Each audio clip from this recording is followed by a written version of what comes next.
आज चाहिँ मेरो खानामा रहेको छ है, यो चाहिँ बिँ र करेला मैले मिक्स गरेर बनाइदिएको। बिग्रिनु आँटेछ नि त बिँ चाहिँ, अनि बिँ चाहिँ मेरो फेभरेट हो है।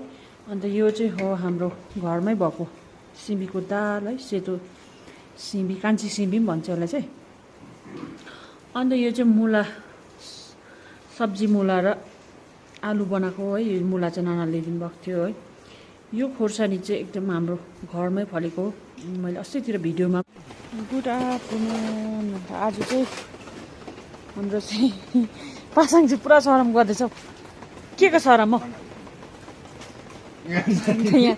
आज चाहिँ सक्नु आँटेको छ हाम्रो है, अब लास्ट हो है छौ, आज लास्ट हो। अन्त आज चाहिँ फाइनल अरे है, अन्त अब सुक्नु पनि टाइम लाग्छ नि त। त्यसपछि चाहिँ तपाईँहरूले पनि दर्शन गर्नेछ। अब एक महिना पछाडितिर चाहिँ अब दर्शन पनि हुन्छ तपाईँहरू।